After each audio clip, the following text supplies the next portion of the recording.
Okay, hello and welcome to Happy Hours. Today is Wednesday, March 27th. It is 9 a.m. It is before Creative Inc. and all the conferences this week, so we are going to tackle a few different things. But the first thing we're going to tackle is actually a question that came in about beta readers. And there were sort of three different steps to the question. So the first one was, how do you find beta readers? Second was any strategies on having beta readers do reads, which is, do you have them do it all at once or do you have them do them in chunks? And my personal favorite question, how do you potentially end a beta read relationship if someone is no longer providing you with what you need? And how can you do that sort of, I guess, as kindly or without ruffling feathers as possible? So the reason I mention all three is because they are sort of connected. So the first question is, how do you find beta readers?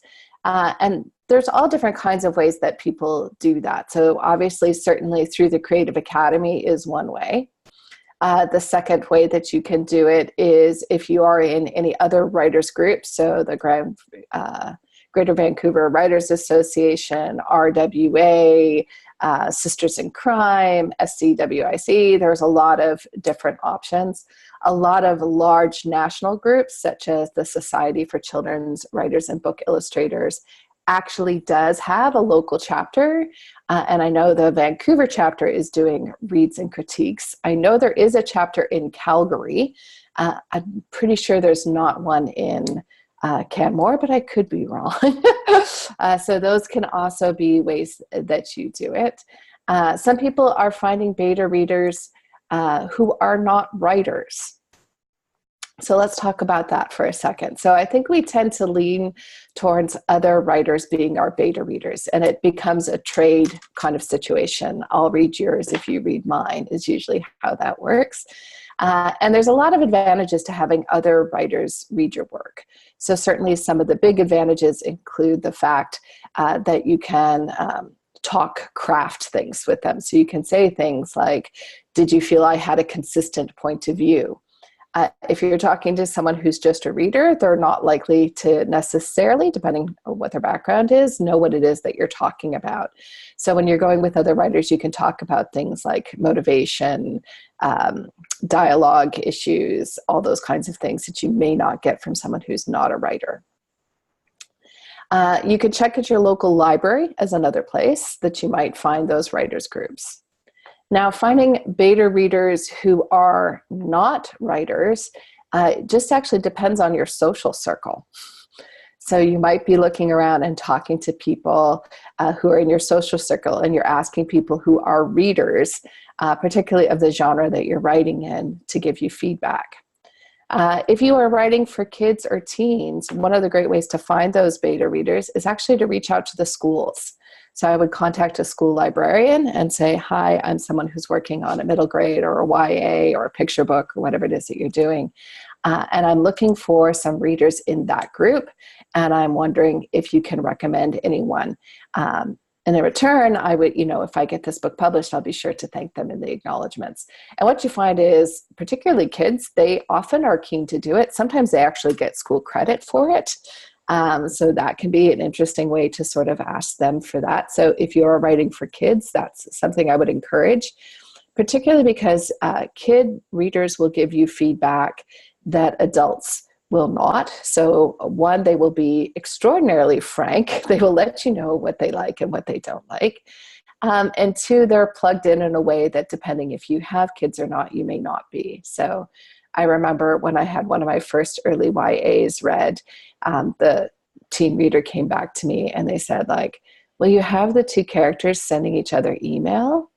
And I would email my grandma, but I would never email my friend. And there was this thing where I was like, I thought I was so hip and cool. But apparently kids these days, they're not doing the emails so much. They're doing the texting.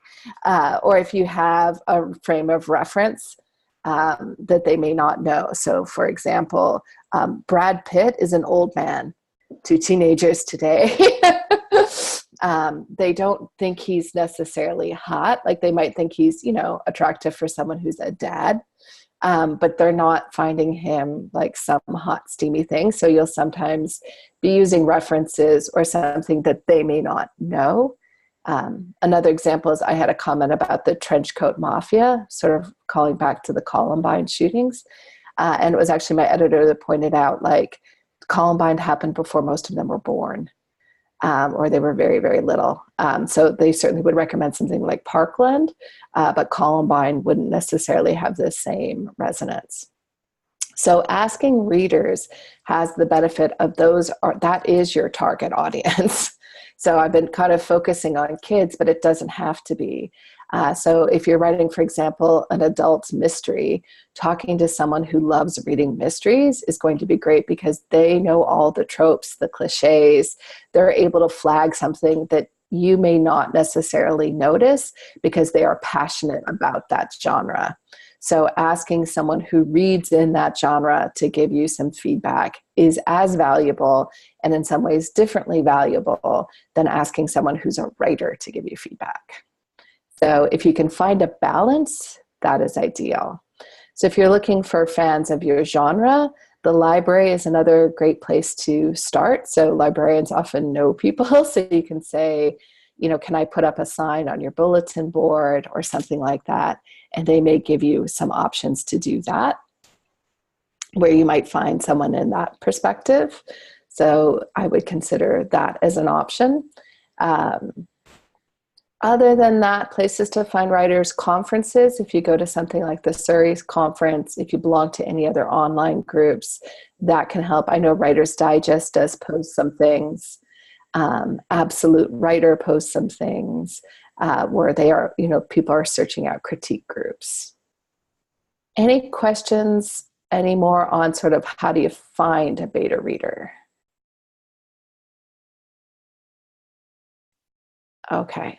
So assuming that you found a beta reader, I'm just going to cycle to our end question for just a second, is sort of setting up what are the ground rules, or what is this going to look like if you have a beta relationship? So strangely enough, setting up at the get-go that this may not be a forever thing is not a bad idea.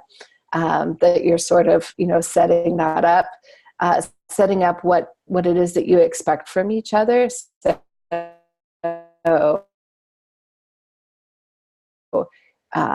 are you expecting that person to make, or are you just expecting to sort of get together and talk? Is there sort of rules about how many pages you can submit to each other? You know, what you're trying to avoid is something that feels unfair, where one person is turning in 10 or 15 pages once a month and someone else is turning in 80 or 90 pages. And for some people, that's fine. The other person doesn't care. They don't mind doing it, but you want to sort of set up what those expectations will be, will sort of help you manage problems that might come down the road about what it is that you're expecting. In terms of strategies on submitting to beta readers, I think everybody has their own sort of style and what they like. And so I'm sort of reluctant to say this is the way you have to do things. For example, I often will get someone to weigh in on maybe those first couple chapters as I'm writing, just to give me feedback, like if they like the voice and the tone of the story. But once I get those initial chapter feedbacks, I actually shut down and don't ask for any feedback until I'm done with a fairly, what I think of as a polished draft. So if you read Stephen King's On Writing, he calls it, you know, writing with the door shut. And that is for me, I do find if I'm getting too much feedback as I'm writing, I never finish the book because I'm constantly changing and evolving and switching things around and going back and forth again, all those kinds of things. So I find it's much more useful to just sort of back up. I get a little bit of feedback to kind of kick things off, and then I just sort of shy away from things for a while. And that for me works better. Having said that, there are many writers who are successful and published and all the things who like to submit every chapter as they go. So they submit a chapter, get feedback, revise it, submit another chapter. So it really is what works for you in that perspective. I have over the years culled a fairly decent sized group of people that I can ask to be readers. And that is because I find people are busy at different times. So what I find is if I have a large group of people, I can reach out when I'm almost done with a draft and say, does anyone have time to read a manuscript? Because again, because I haven't been asking as we go, I'm actually asking someone to read an entire book. So I want to have the acknowledgement that that's a fairly big ask. It's a time-consuming process. Everyone that is reading for me is definitely busy and all of those kinds of things. So if I have a large group, I certainly know, and they know that people can say like, I can't right now, I'm swamped under, or I'm on deadline, or I can read, but I'm not going to get it back to you for probably a month or two. So that allows me to sort of think about what my time frame and schedule is like. In a perfect world, when everything is running ideally, I like to ask 2 or 3 people to do a beta read when I have a fairly polished draft. Then I get their notes back, I make more changes, and in a perfect world, I ask a fresh 2 more people to give me some feedback. That doesn't always work because I don't always have someone who can read multiple times. So that's not always an option. Do you have a question, Melissa? Yeah, so you would submit to multiple people simultaneously and get feedback on the exact same piece from multiple people? Okay. And the reason that I do that is actually I have sort of my own personal kind of rules. So I'm going to imagine that I've asked all of you guys to give me feedback. Let's imagine that Marianne writes back and says, I hate your main character. I found her very unsympathetic. The fact that she had an affair made me hate her, and I couldn't stand her. But Leslie, Bonnie, and Christy all said, I loved your main character. I found her really engaging and so forth. And you up in the corner, Alyssa, you didn't have any comments on the main character. You could either take her or leave her. So when I get that kind of response, I say to myself in my head, not out loud, what does Marianne know? Clearly my main character is likable. It just didn't work for her. If I only had gotten Marianne's feedback, I might put a lot more weight on that. Now, same situation, except now Marianne, Leslie, and both did not like my main character. Bonnie really liked my main character. Christy sort of liked my main character. And once again, Alyssa was sort of neutral on it. Then I think I start wondering, like, is there something about that character? And I'd be pushing Leslie and Marianne, like, what is it you didn't like about her? And seeing if there are things I could do that would sort of change her. Now, if I come back and 4 out of the 5 of you don't like my main character, then I have to accept it's not working. So whatever it is that I was trying to do is not working because the vast majority of people are having a strong reaction. I mean, ultimately, it always is writer's choice. And you can say, I don't care. I want to do this thing and all of that. But for me, that's just my own personal rule of thumb, is if it's one person out of a group, I just chalk it up to there's going to be different tastes, and what one person likes, someone else isn't going to like.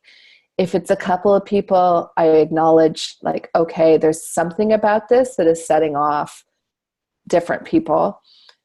If it's the majority, then I've got a problem. That doesn't mean I might not leave it. I might say, at the end of the day, I like this the way it is, and I know that I'm taking a big risk and a challenge by making it an unlikable main character, but damn it all, I still want this thing. So I always do want to say you have full and complete ownership of that, but kind of keeping in mind what you're doing will sort of help you out a little bit with that. Any other questions on sort of strategies on working with beta readers? If you're sending a full manuscript out, is there a reasonably civilized amount of time to expect feedback? And what do you do when people, for whatever reason, are busier or maybe less interested in your book, and are not finishing it or getting back to you, and you're like, wanting to know. TikTok. Yeah. So, I mean, two things. So first of all, I'm asking people when they say they're open to beta reading is kind of what's your time frame? And then I always add a week onto that because things, right? So in my own mind, if someone says, oh, I really want to read it, but I don't think I'm going to get to it for 3 or 4 weeks. And if for me, I might be like, well, you know what, would you mind if I asked you to do the second round then? Because I might be able to get some other notes back more quickly. And then I wouldn't mind using you for my second round of edits, or just being like, unfortunately that, my deadline is in a month. So that's just not going to work for me. I do acknowledge and always putting it out there, like it is a big ask, like to ask someone to read a whole manuscript is a lot of their time, and it's time that they could be spending writing if they're writers. It's time they could be spending doing life things if they have a life, unlike me. So those are things that they might be doing, right? So kind of keeping that in mind. When someone doesn't have a response, so they say, oh, I can't wait to read this, I'm going to get back to you in 2 weeks. I usually will sort of nudge them at that 2.5 week mark and just be like, just touching base, just curious to see if your timeline has shifted. I usually typically don't nudge more than twice, just because at that point I figure either they don't like the book and don't know how to tell me, which sometimes happens, or that just life has intervened and they don't have time. So Bonnie put in the chat window, starting out, you may not have a huge group of beta readers, and, does that make it harder? I think so, right? Like, I think ideally, getting feedback, and 3 is pretty good. Like, I think 3, if you get 3 good feedbacks, that's pretty decent amount of notes that you're getting. One, I think the problem is that you run the risk that it's someone who either just loves your writing and so they don't see any of the challenges, or the problem is that they don't like your writing, and so everything they don't like about it is in fact things that you do, and it's just a personal thing. And that can make it a challenge for them. There are some people who just aren't going to resonate with what you're writing, and what you don't want to do is then go running around and changing a whole bunch of things when you're actually just doing what they like. And I think that's one of the risks. We talked about having writers versus readers read your things. I think one of the risks of having a writer read your stuff is I think it's almost impossible for us not to play the how I would write this game, especially if it's a really interesting idea. So we're like, ooh, Marianne's writing a women's fiction novel, and, it's all about this woman on this trip to France, and all of a sudden I want to kill somebody, right? Because, this would make a great thriller. I never thought of this. And what if she had this complication or that complication? Or, and all of a sudden Marianne's like, but I don't want anyone to die. Like, why are we killing off Didier? I'm like, he could die. He could go right off that mountaintop, and everyone will think she did it. So you have to sometimes be careful that other writers can hijack your writing to what they find compelling or interesting. Even if, hopefully the more you do beta reading, you try and keep in mind what it is the other person is trying to accomplish. I think it's really hard to do that sometimes. In terms of format, which was Bonnie's other question in there, I typically send a Word document. And that's probably because that's how I like to get manuscripts to read, because for me, I make notes as I read, and so that's easiest for me to do and track changes. But I do ask the person if they have a preference. So sometimes people want it as a PDF or an EPUB because they're going to put it on their Kindle and they're just going to make notes as they go along. So they don't want a Word document because they're not going to read it on their computer or any of those kinds of things. So I sometimes will ask beta readers if they have a preference for how they do that. I think you can read a Word document on a Kindle or a... You can. Yeah, you can just move it. I didn't know that. Because sometimes if you're reading, I always thought if you're reading a Word document, you have to do it on your computer, and somehow it's slower and you're more compelled to get in there and comment on every little thing rather than just read it as a book and give them feedback that way. Yeah, you can move a Word document into a Kindle. You can't use track changes in Kindle. Right. So that is, if it's someone like me who wants, I want a Word document because I want to get my hands all over it. Sorry. That's my own personal problem. I just find it easier to kind of make notes as I'm going, and then I can scroll through those and sort of see what the big picture things are. But other people, yeah, they find it too hard. They either don't want to read on a computer, or they don't want to be making notes as they go because they're just looking to do sort of big picture. I have one beta reader who just has a running document, and as she finishes the chapter, she makes a couple lines like, really like this chapter, felt like this was slower, would have liked to have seen this character's point of view. And then she goes on to the next sort of chapter. And so when I get my notes back from her, it's one Word document that just has sort of chapter by chapter thoughts. That's quite helpful, actually. Yeah, yeah. Just enough. Yeah, no, I really like it. She gave good note. So, and it also depends to some degree what you want to get. Like sometimes people will say, please don't do a close line edit because I know there's 1,000,001 typos and issues that going on. And I don't, want that kind of level of detail. I just want big picture, whether or not it's working.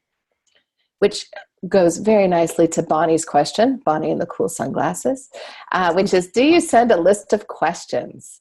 And I've done it both ways. Sometimes I have very specific things that I want to know. So I am sending along with the document a list of questions, like, can you let me know if you liked the main character, et cetera, et cetera. So I will send that as they go and ask them to sort of comment. One thing I will often ask is, if they are reading on the computer, if they could just make a note when they put it down, just because I find it sometimes interesting to see if everyone's putting it down at the same place.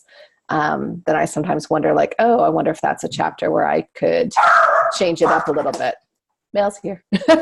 So those are things that I'm sometimes considering and keeping in mind. Hang on, I'm going to yell at my dog.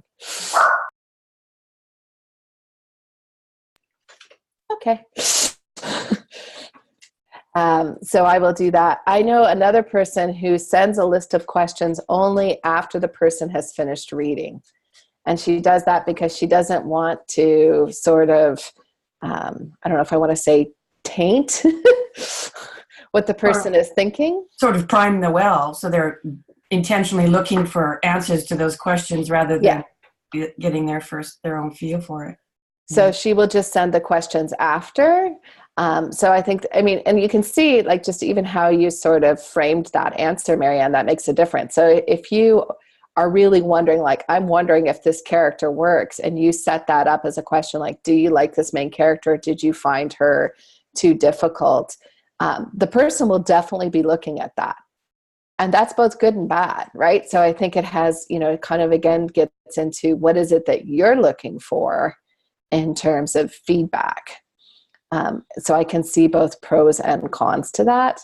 The one thing about providing a list of questions is if you do have 2 or 3 readers, you can guarantee that they will all at least comment on those exact same things. So that can be helpful.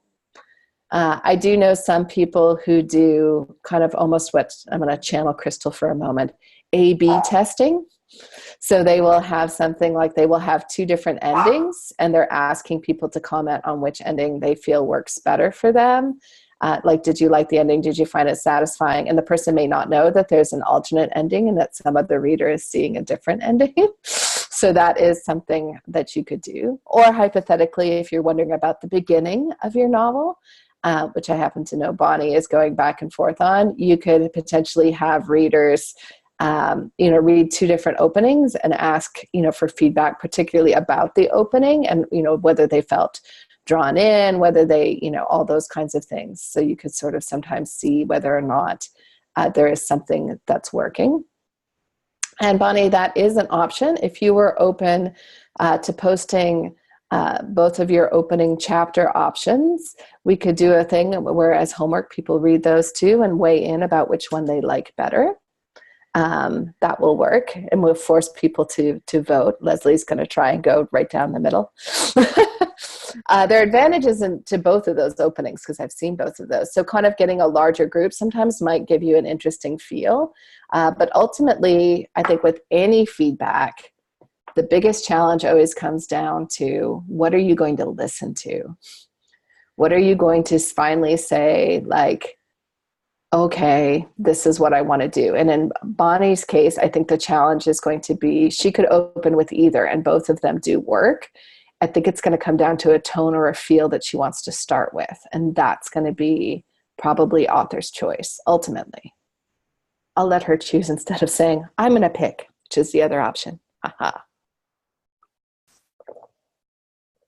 Other questions on strategies with beta readers?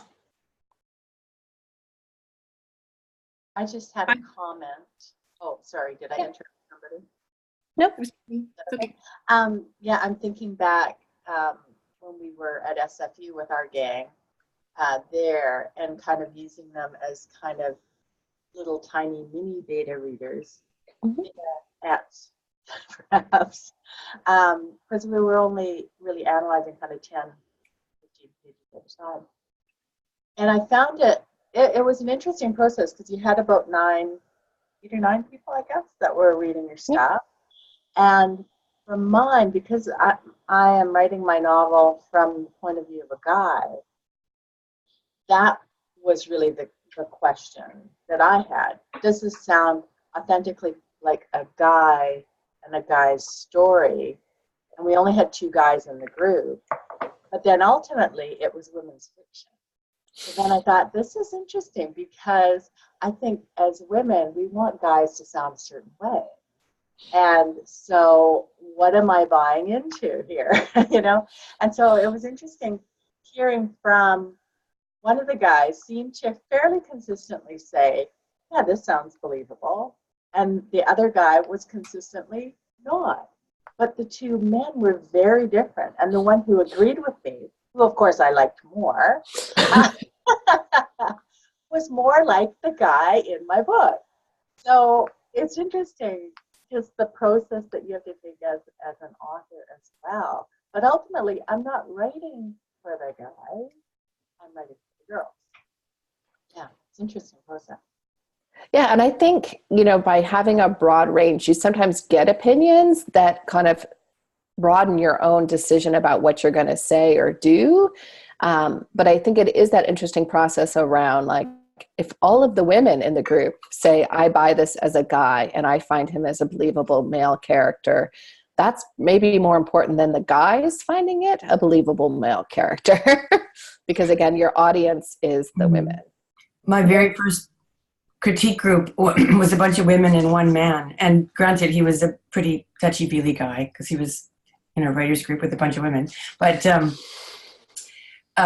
he was always catching us when we would be writing from a male character's point of view, or even writing a male character's dialogue or behavior, because he always would say, a guy just wouldn't notice that, or a guy wouldn't use that language. I mean, however he felt about it, he just wouldn't say that. Because I think we, particularly as novice writers, tend to project a lot more of our own stuff on our characters than distinguishing them one from the other. And there are lots of things that I've heard in workshops over the years about, the way what a guy will notice about a woman and the way he'll describe her, and or just how much they talk or what they talk about, that sort of thing. So I think it helps to get a male or other perspective to just to catch the places where you've unloaded your own baggage on a character that in an inappropriate way, right? And knowing, again, I'm going to keep cycling back to the idea of ultimately it's always author's choice, where you might say, I know that this character doesn't sound like a typical guy, but I am going to choose to not have him sound like a typical guy because I want this particular thing to come out, and I'm making that a conscious choice and decision. Leslie, you had a question I wanted to get to. You're muted though. I muted myself. There you go. Backwards. I did it backwards. You probably heard my microwave going then too. I'm sorry about that. A question about, very similar to the man thing, is the kid thing, because my target audience is 12 to 16-year-olds. So I've had 3 15-year-olds read my story, and because I have this dilemma of rewriting it or not, I think we toss around the idea of taking it to a high school English class and see if there'd be any volunteers to read that.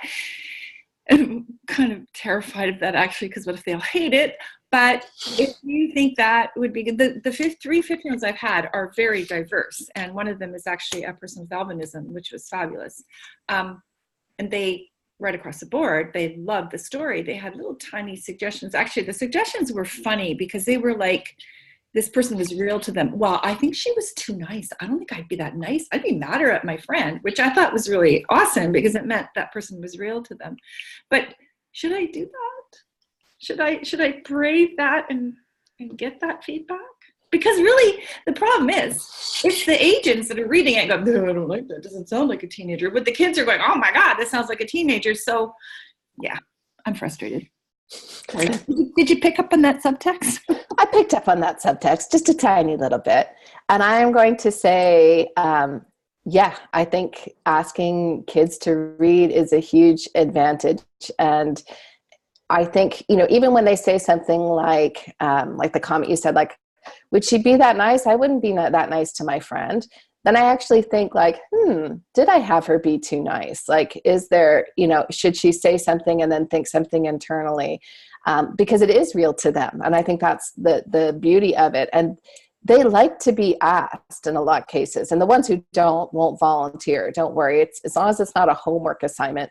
But if you're asking kids and they want to do it, they think it's really cool to them. Like, oh, there's an author working on a book and she wants my opinion.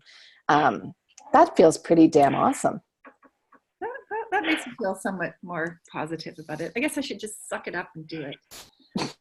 Yes, suck it up. And if you ask an English class, ask a school librarian if she can recommend if there are any readers, because I guarantee the school librarian knows the person who's checking out stacks of books like yours, because they're paying attention to that stuff. And she, the school will have issues around making sure that you're not contacting kids on their own. So they'll want to be in the intermediary there, just to make sure you're not some weirdo, or not a weirdo in a bad way, I guess. But I've certainly done it, and it's been a very positive experience. And I think what's useful or helpful with that experience is, again, and it doesn't have to be kids. If you're writing mysteries, taking it to mysteries. If you're writing women's fiction, asking your book club to read it. If you're trying to write a book that's like a book club thing, or asking your library if they have a book club, if there's people who would take it on, is a really good way to go about it. Do you have a question or a comment, Alyssa? Melissa? Yeah, so I was at a conference this summer. I was at a conference this summer, and they had a live action slush where you submit your first page to a panel, and they had one panel of editors, and they had another one later in the day where it was a panel of teenagers. And I submitted the same piece to both panels, and someone else in the room also submitted his science fiction piece to both panels. I got really positive feedback from all the adults from my submission, and the kids panned it. Like, they were brutal, just hands straight up, no hesitation, I'm bored now. And this other guy who wrote science fiction had the exact opposite experience. All the adults panned his piece, and the kids were just like, ooh, magic, cool, okay, tell us more. So that's a really good thing, actually, isn't it? Completely polarized difference between the two panels. I think that's a really good thing. I mean, well, it's great to get feedback from kids. But Leslie, I would say if you're going to go for, I would recommend going for kids. Definitely, get their opinions, but you need to have some thick skin. There's no soft landing. There's no hesitation. It's just this is what I think. This is terrible. This is great. And it's kind of like morning pages where everything's black and white. It's either the best thing ever or the worst thing ever. And there's not a lot of middle ground. Yeah, it does prepare you. One thing that I love about writing for teens is they will email you, and they will, be like, it's never dear Ms. McCall, I really enjoyed your book, Sagaris. It was really an enjoy. Like, it's always like, this book changed my life, right? Or it's like, I hated it. Like, if they have to do a book report and they didn't like it, they will, yeah, they're not going to hold back. Like, there's no like, I wonder how they felt. They definitely will do it. And I wish there are a lot of conferences that do those active slush panels. So I know the Surrey conference does it. They call it Surrey Idol. And there's several other conferences. I would love to see more where it has kind of the different balances where some are just readers. Like, so, you know, submit your first page of a mystery to a bunch of mystery readers and get their thoughts, just because I do think readers approach it so much differently. And I think it can be really interesting to sort of get that different perspective. I mean, I know it's a pain in the ass to arrange and organize, but there's some definite advantages to it. So one thing I wanted to talk about, because I thought it was kind of one of the more interesting parts of the question, which is, what do you do when you want to end a beta relationship? So that can be for a couple of different reasons.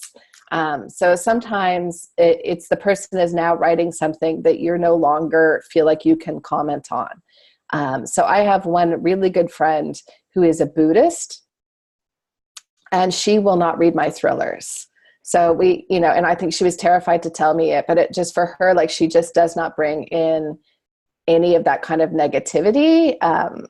Like, she just doesn't. And so for her, like, to read it was actually like painful. And that's certainly not what I'm going for or wanting to do. And so, you know, we just kind of, you know, she kind of came forward and said, like, you know, I love your writing and I love you and you're a good friend. And like, I still read her manuscripts. She writes middle grade, and I still read her manuscripts because I enjoy them. But she's like, I just don't feel I can reciprocate anymore. And that's fine. Like, for me, that's fine. For someone else, they may say, well, if you can't reciprocate, like, I'm going to go find someone else who can. And that's also fair. It's hard to sort of take your feelings out of it. It's going to be, you know, the question was, how do you end a beta relationship, you know, delicately without hurting anyone's feelings? You may not be in control of that because the other person may choose to take it like, oh, you know, you don't want my feedback anymore. You don't like me anymore. Sometimes there's might be a middle ground. So you might go back to someone and say, I've really enjoyed being beta partners with you, but I notice you tend to give just big, broad, sweeping notes that are primarily positive. And while I love hearing what you love, I need more critical feedback at this point. Like, I'm really trying to push myself as a writer. You know, do you think you could be a bit more critical when you read my stuff? So there may be a chance to sort of resuscitate a beta relationship where you might say to someone, you know, it's not working, but if you did this, maybe it would work. My agent once gave me the advice, which I thought was interesting, is she said, when you're getting beta reads or you're in a critique group, you always want to be at sort of the bottom of the group because really good writers will push you to be better. And if you're the best one in the group, you can almost rest a little bit on your laurels. And that is hard because it means sometimes you have to change beta groups. It means you might get to a point where you're at a point where you're looking for different feedback. You're wanting some different stuff. And I don't know if there's a way you can handle that where someone's not going to have their feelings hurt.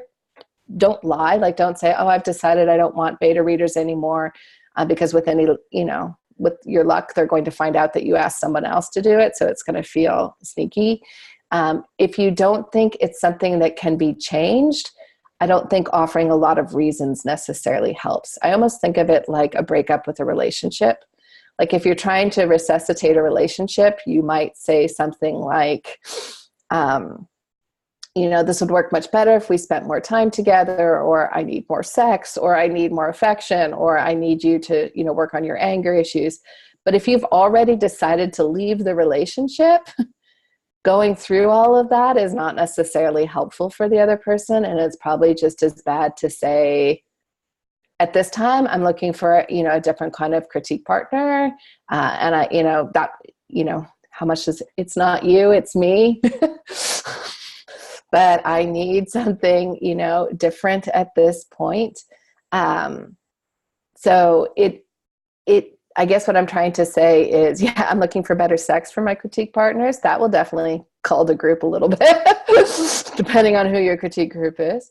But you're trying to find that nicest way if possible to basically say, I'm looking for, and again, depending on who's reading your stuff, like I need more middle grade readers to be reading my stuff. So I really appreciate your help, but I know you're writing adult thrillers, and I need to get some readers who are also working in this genre.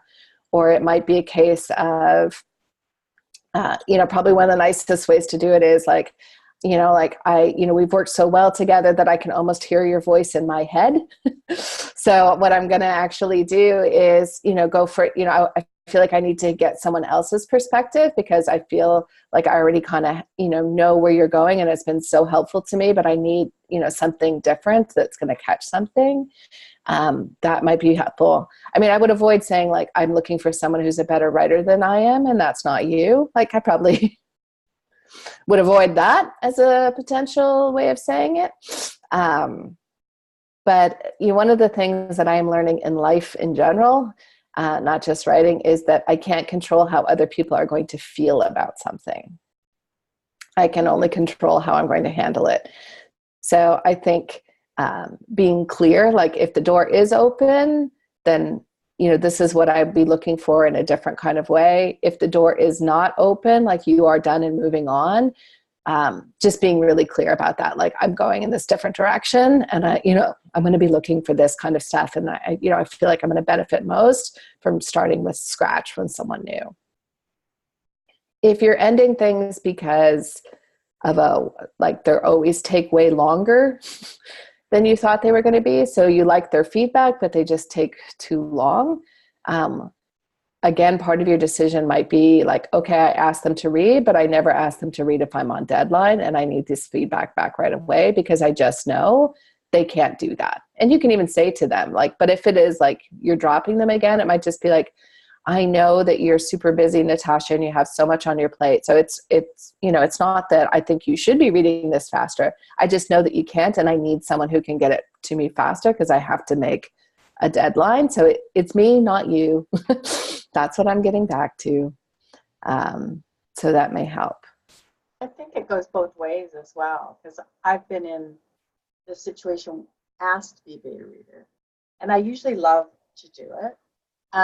But I do need lots of time, because I, got lots on my plate. But I tend to read fairly slowly, because I do want to honor the piece.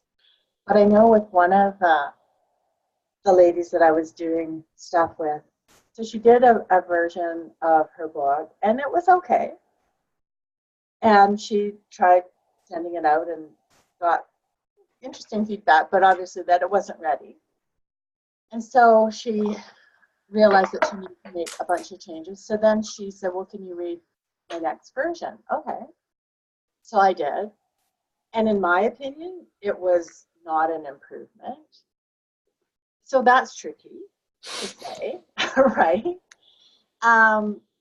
So I kind of, what did the people say that you sent it to, before, and what have you worked on? Because to me, it didn't change that much. And so then she changed it again, and she said, okay, I've really changed it now. I really value it again. And one, it's exhausting to do that.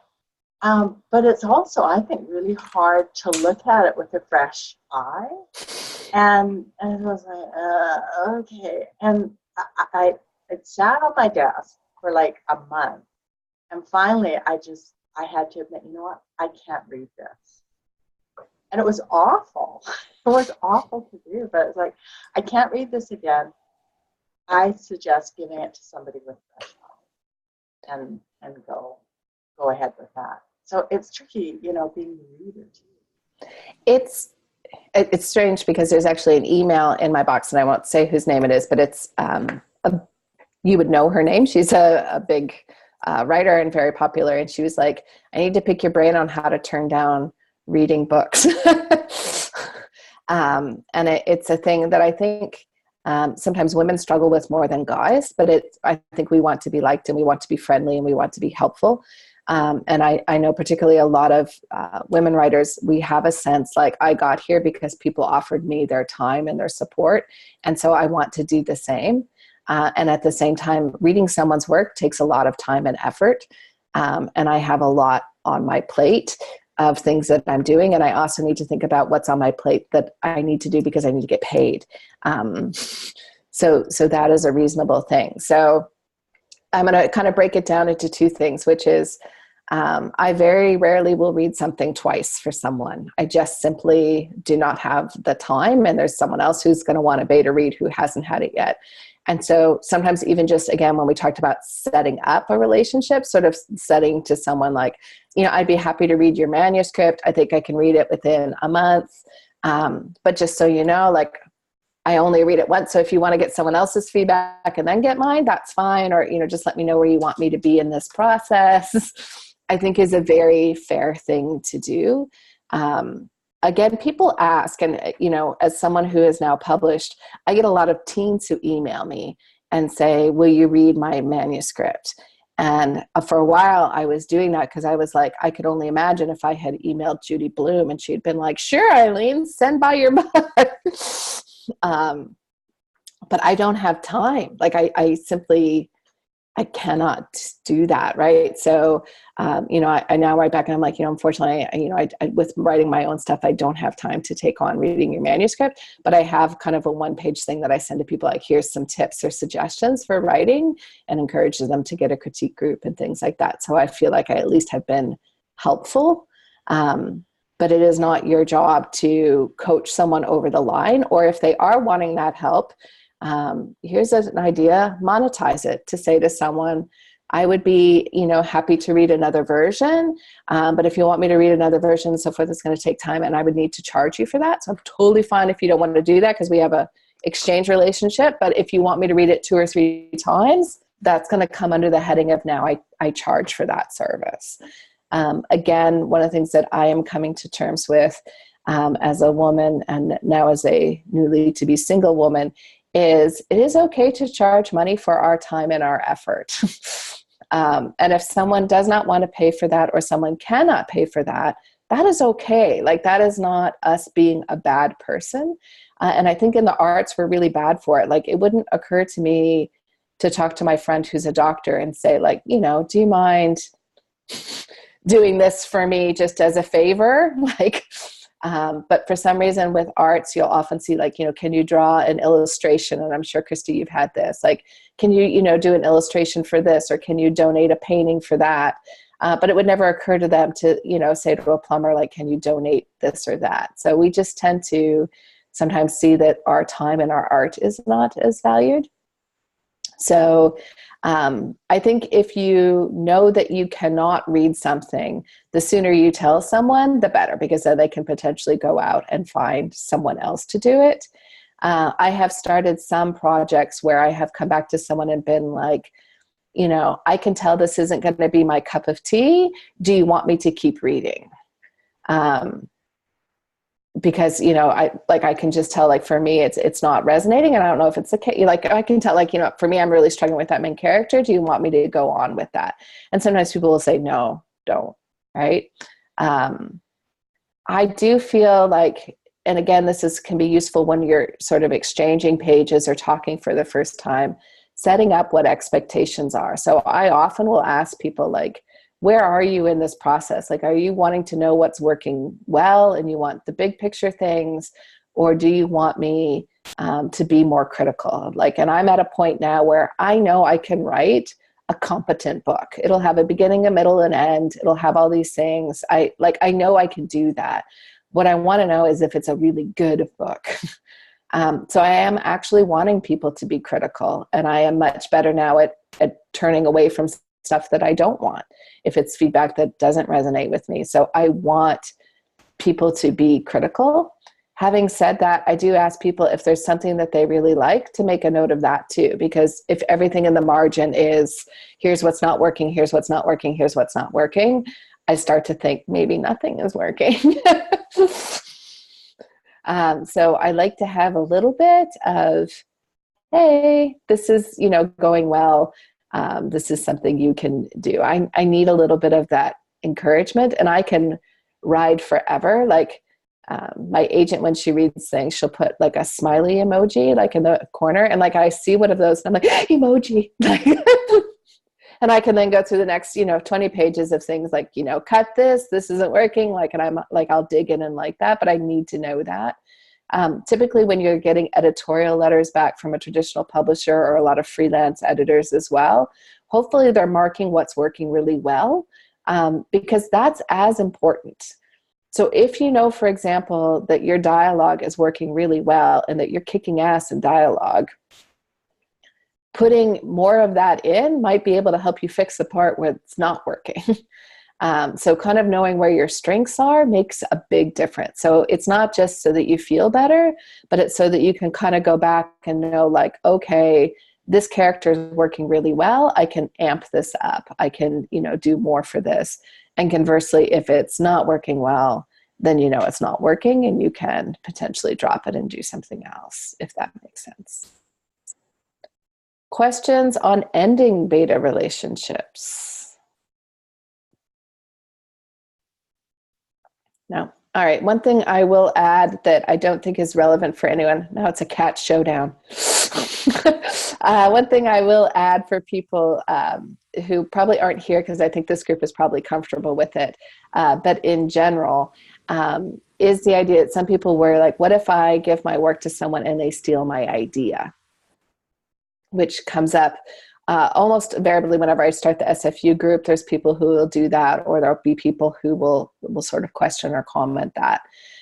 So first, just a note of logistics is once you write something, it is copywritten. You haven't registered the copyright, but it is yours.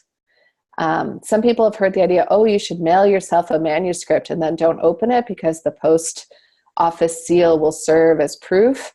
It actually doesn't hold up in court, so don't waste the postage.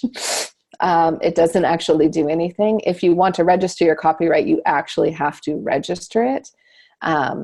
But the truth of the matter is that plagiarism is not nearly as big of a problem as I think we all want to think it is, that everyone is lusting after our genius idea. So first off, you can't even copyright an idea. So the fact that someone else is going to write a story that is similar to You Owe Me a Murder well, let's be honest. First off, I stole the idea from Patricia Highsmith, right? It's Strangers on a Train. It's just the YA version. And there are currently tons of other people who are, doing those kinds of, so even if you think like, oh, I have a particular interesting twist and thing and no one else has ever done it before, I hate to tell you this, but they probably have. And you can't copyright that idea anyway. Your expression of that idea can be stolen. And there certainly are people who do it. And there certainly have been stories recently about, I don't know if you guys caught the romance writer who was hired people to write romances. So she was an indie published person and she was coming out with a lot of books. And so she actually hired people on a website to write books for her. And they were clearly taking big chunks from other books that were already published. Oopsie doodle, don't do that. That will come out. I am careful. Like I do not put my manuscripts up on things like Wattpad where it's open to everyone, or on my website until I'm a little further along. Like I'm asking beta readers who I have at least had some kind of interaction with, just because I feel like there is a connection. And so I don't tend to worry about people stealing my ideas, because they can steal my ideas. They just hopefully would not steal my actual words. So I think you can drive yourself crazy with that. I'm laughing at Marianne's comment in the comments, which is, sometimes you just do feel more vulnerable. You might read your reviews and have this feeling like people like me. They really, really like me. And you can read the exact same reviews and be like, they're just being nice. They probably didn't even read the book. They just put something up. Writing is such a personal thing. And it's so hard not to do it. And I just try and keep on the idea of, if you go onto any book, you will see someone who loves it and someone who hates it. And I just don't know if there's any way around that. And it's the same with beta readers. I think we tend to be more selective. We're usually picking people who aren't going to hate it, or at least they're going to be polite enough not to say that they hate it, which is nice. But you do have to sort of take it all in. All right. We are basically at our time. So if there are any other questions, we have a couple minutes if people have anything they're dying to know, whether it's about beta readers or anything else. I have a quick question. You may have covered this because I came in late, but did you cover how to handle it when you send something out to a beta reader and they completely tell you to rewrite it, but in a really nasty way? And I mean, I just had that experience. I was emulating an author that I really like, and I started it in the same kind of way that this other author did. So I wasn't really purposely doing it, but I realized it later. And a good friend came back and said, "Oh, you can't start anything like this. Nobody will ever read it." Well, this person who reviewed it was maybe makes $12 a month, and the person I was emulating is making $40,000 a month. So clearly something is working. Maybe my writing's not good, but I can obviously some people can start a book that way. But it was horrible because she was so nasty. What do you do? So I'll break it into two things. So first off, if someone comes back with a review that's really nasty, I say, "Thanks so much for reading it." And then I never ask them again. Right? Because it's just clearly a thing. The second thing is I try and take it as if it's nasty, but it's just that I don't like what they're saying, which is two different things, in which case I might say thank you and just not listen to it, but I may ask them again. So some people are too nice when they give feedback that you kind of have to, like, if they're saying like, "Yeah, it works," you have to know what they mean is, no, not really working that well. Right. Because they're just overly nice. And some people are overly critical. So they'll be like, "That does not work at all." And that's just their way of saying, "I didn't like it," or "It didn't work for me." Yeah. So sometimes I'm like, okay, that's just their approach. No, it actually wasn't her typical approach, because we have this relationship where, but it just suddenly came back. And I kind of said, something. It turns out she was off her meds, but still, that'll do it. She has not backed down from that. And no, it was not a good scenario. It kind of made the friendship a little precarious. Yeah. So, I mean, in those kinds of situations, I mean, one is I tend to, when I get something like that, say, "Thank you," and then just ignore. Like, again, if you're saying, "Who do you listen to?" I'd listen to the person who's making 40,000 before I'd listen to the person making 12. Like, that's just what I'm doing. And sometimes if it's like, this is what I want to do, and I know it's different and challenging and it's not going to work for some people, screw it. That's what I'm doing. And I feel strongly about that. So I do think that's where the more you get feedback, the better you get at figuring out, like, "Ow, that hurt my feelings, but there's something to listen to in there," versus, "Ow, that hurt my feelings, and actually I also am not going to pay attention to it either." And that is a learned skill, and it takes a while to kind of get there. I mean, I think that's one advantage of something like the SSU program, is you're getting 9 people's feedback, and you had no choice of who those 9 people are. That's who I chose to go into the cohort. So, you're going to have some people where you suddenly realize, like, okay, they get my work and what I'm trying to do, and they're pushing me. And someone else where you're like, this person does not like what I write, and they're just continually going to slam it because it's just, they don't like it. There it is. Thank you. Yeah. I mean, I think one of the hard things, if you're giving feedback, is to separate, if you at all can, "I don't like this," from "there's something wrong." Right. Yeah. And those are two different things. There are things that I just don't like. Like, it's just, I don't like it. And there's a difference between that and like, this is wrong. And then there's also a middle ground around, Lily and I were having a conversation because she was working on a project in present tense, and present tense kind of bugs me. So I was, kind of going back around like, well, is it wrong? Well, it's not wrong. Like, there are books obviously that are published in present tense, and there are certainly some that have done extraordinarily well in present tense. It's not the most common, right? But, she wrote back and she argued in terms of like, this is why she was wanting to do present tense. And I will say, I think it works in her piece. Like, I think she's done it now successfully. Would I pick up to choose to read something that was in present tense? I don't know. Like, for whatever reason, it throws me.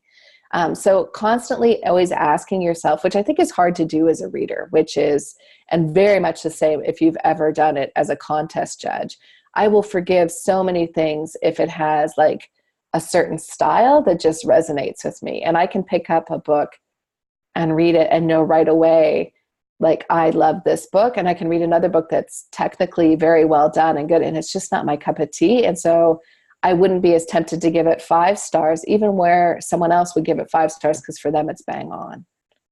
So I think that is always a bit of a challenge. I also think sometimes with beta readers, you have to be aware that there can be personal things that get involved in something. So someone may have a thing, and we'll maybe do a whole office hour on the idea of, sometimes the challenge is sometimes people feel like you're doing better than I am, and so I am unhappy with that, and you're having some success, and so they might feel like someone needs to bring you down a notch or two. So sometimes there can be some things that get involved in there, or you've written something that they really like, or you've pushed yourself and they're uncomfortable with that. It's the same thing as if you're trying to lose weight. Sometimes there's the people who will be like, I made brownies, right? And it's the thing where they're just somewhat uncomfortable. And it's usually because it's stuff with themselves, right? Like, if you make a change or do something, sometimes that is hard for people. And writing is very hard in that we all want it so badly. And I do know some people who have really struggled with, when they had some success, they sometimes lost some friends or people in their critique group because those people, I don't know, the relationship shifted or changed. So just to be aware that sometimes it's not you at all, it's not the writing at all, it's them. And that's okay too. Sometimes they get past it, sometimes they don't. All right. Well, thank you, everybody. That was actually a really good discussion. Thank you so much, Alyssa, for the, every time now I'm like, Melissa without the M. I'm trying so, I don't know why I have the hardest time with that name, but I do. So, Alyssa, thank you for the question, because obviously it led to a great discussion. So I just have to point out, I never had problems, but now I do, because somebody has highlighted that Elisa and Alyssa are different. I had it straight before, and now I'm confused. we have an Elise now too. Oh, good. We have an Elise, Oh, good. an Alyssa, and an Elisa. I'm really not that. I don't really care that much, so don't stress. I waited now it's a, for my fiance on how to pronounce my name. but the Melissa thing has helped. The Melissa thing has helped, because in my mind I'm like, Alyssa, so it's good. All right, everyone, have a great day. Get the writing done, and I will talk to you soon.